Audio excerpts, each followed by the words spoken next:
In this video, I'll show you how you can check your account value in Roblox. Now first you want to head over to roblox.com. From in here, search for account value. Make sure to choose in experiences. So come in here.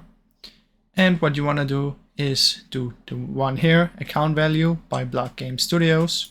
And you want to play this one. So let me just open up the game client and let it load for a little bit.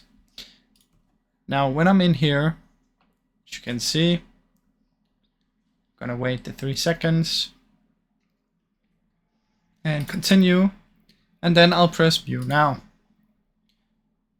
Okay, and as you can see, it is valued at right here. So that's basically how you can do it, guys. Let it load for a little bit to check all of your items, and once that's done, you can see how much your account is valued at. Now that's how you can do it, guys. I really hope you enjoyed this video, and if you did, please leave a like and subscribe, as it helps me out a ton. Thank you so much for watching.